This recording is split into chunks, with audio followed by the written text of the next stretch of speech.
હાલ ઉનાળાની ઋતુ ચાલી રહી છે। શહેરમાં અસહ્ય ગરમીથી લોકો ત્રાહિમામ પોકારી ઉઠ્યા છે। સૌ લોકો ગરમીથી રાહત મેળવવા ઠંડા પીણા, બરફ ગોળો સહિત આઈસ ડીશનો સહારો લઈ રાહત મેળવી રહ્યા છે। પરંતુ જે લોકો ગરમીથી રાહત મેળવવા માટે આઈસ ડીશ અને બરફ ગોળો આરોગી રહ્યા છે તે કેટલો આરોગ્યપ્રદ છે તેનો ખ્યાલ પણ હોતો નથી।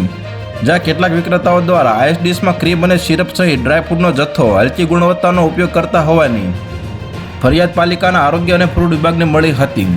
સુરત મહાનગરપાલિકા દ્વારા હાલ ઉનાળાની ઋતુને ધ્યાનમાં લઈ થોડો દિવસ અગાઉ શહેરમાં આઈસ ડીશનું વેચાણ કરતી 16 જેટલી સંસ્થાઓમાંથી લેવામાં આવેલ 23 જેટલા સિરપ અને ક્રીમના નમૂનાઓ પૈકી 3 સંસ્થાઓમાં નમૂનાના પાલિકાની પબ્લિક હેલ્થ લેબોરેટરીમાં ધારાધોરણ મુજબ નહીં મળી આવતા એજ્યુકેટિંગ ઓફિસર સમક્ષ કસૂરવાર સંસ્થાઓ સામે કાર્યવાહીની તજવીજ હાથ ધરવામાં આવી છે। તો હાલ અત્યાર માટે આટલું જ મિત્રો। ફરી મળીએ નવી અપડેટ સાથે। તે પહેલાં વિડીયોને લાઇક કરી ગુજરાત ટોપ ન્યૂઝ ચેનલને સબસ્ક્રાઇબ કરી દેજો અને પાસે આવેલું બેલ આઇકન પણ દબાવી દેજો, જેથી તમને નવી ખબરો મળતી રહે।